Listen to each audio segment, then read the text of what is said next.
Ozamis City o Misamis Occidental o gusto naman tanaw ka nato karon pinaagi sa Facebook page at YouTube channel sa AONC. Kumusta? Ngayong adlaw. Ako si Dazzle Dixon. This is Ozamis Today.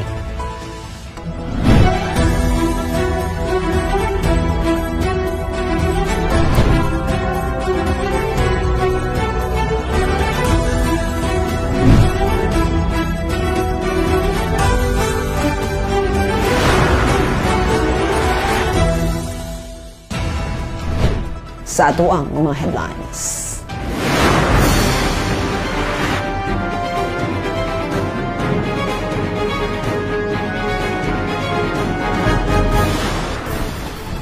Asinso Osamis Schools Christmas Carol Singing Competition ug Solo Singing Contest 2024 gisugda na. 13 ka mga contestants nagpasigarbo sa ilang kahanas ug talento. Mayor hindi dali nga mi aksyon sa pagkansela sa klase taliwala sa kusog nga ulan sa Dakbayan. Katapos ang adlaw sa 4th quarter social pension payout alang sa mga senior citizens sa Osamis, malampuson nga gipahigayon. Governor Waminal o Provincial Government sa Misamis Occidental may paabot sa katapusan nga pagrespeto sa mitaliwan nga kanhi board member Attorney Lel Blanco. Asinso sa Miss Administration, paspas kami responde sa mga pagbaha kasunod sa kusog nga ulan sa Dakbayan. Tulo ka mga nominees pagka IPMR sa Osamis giduso na sa buhatan ni Mayor Andy Waminal. Pagtagad sa panginahanglan sa katawan og tabang nga naghatag dakong kahupayan padayong gitagana pinaagi sa Asinso Osamis Free Hospitalization Program.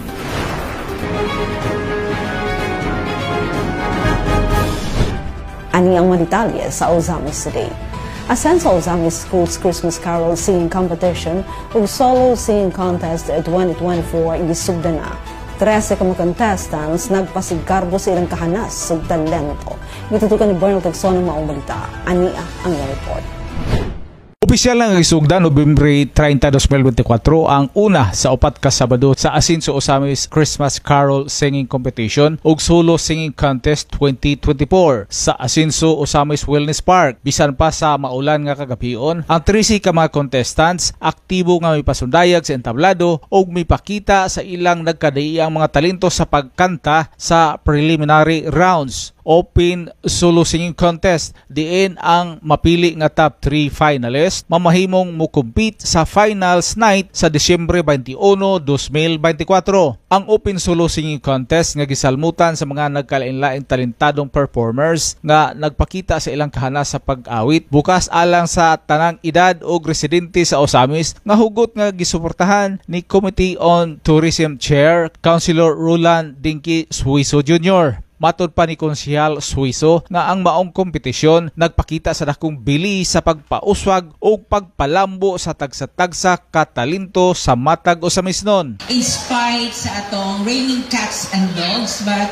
as they have said, the show must go on, rain or shine. This is just the beginning of our 4 Saturdays. Tinuod itong giingon ni Sir Federico and bahalag kusog kayong ulan, but this is our way of kanabitang giving importance sa talent sa atong mga kabatanunan nga we will always devote our time, our effort, our energy, and our tanan mong pwede para amo lang yung ma-enhance ang tagsa-tagsa ka mga talents o ang mga kabatanunan din sa itong pinalanggang syudad ang Osamis City. Dugang pa niya, this is just to show, as what I have mentioned, the mayor is very, very kanabitang supportive of the talents of our youth. That is when anang din si mayor nga ato ang syudad, daghan kaayo mga entertainers, mga musician, o talent sa voice palang daan daghan kayo, so dili pwede nga dili na to sila i-top, dili na to i-develop. So this is our way of giving importance to the talent.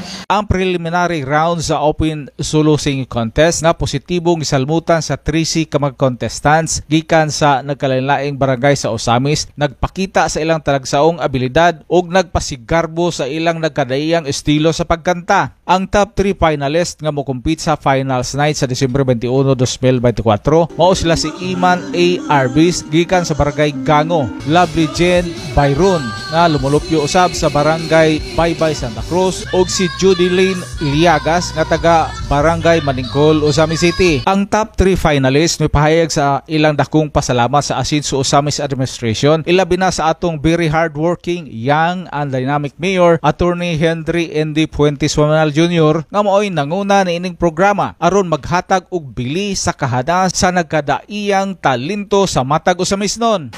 Thank you kayo sa Asinso Osamis, din sa mga organizer na nagpalikod ng mga. Thank you sa government na mayor. Thank you kayo.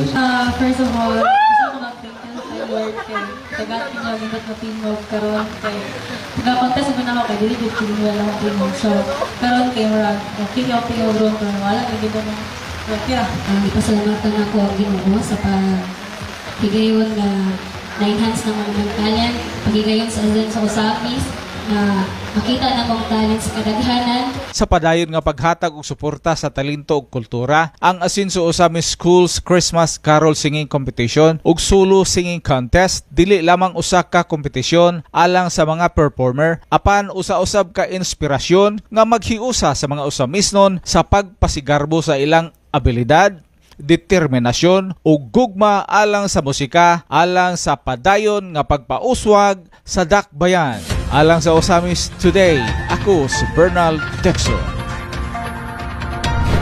Salamat, Bernal.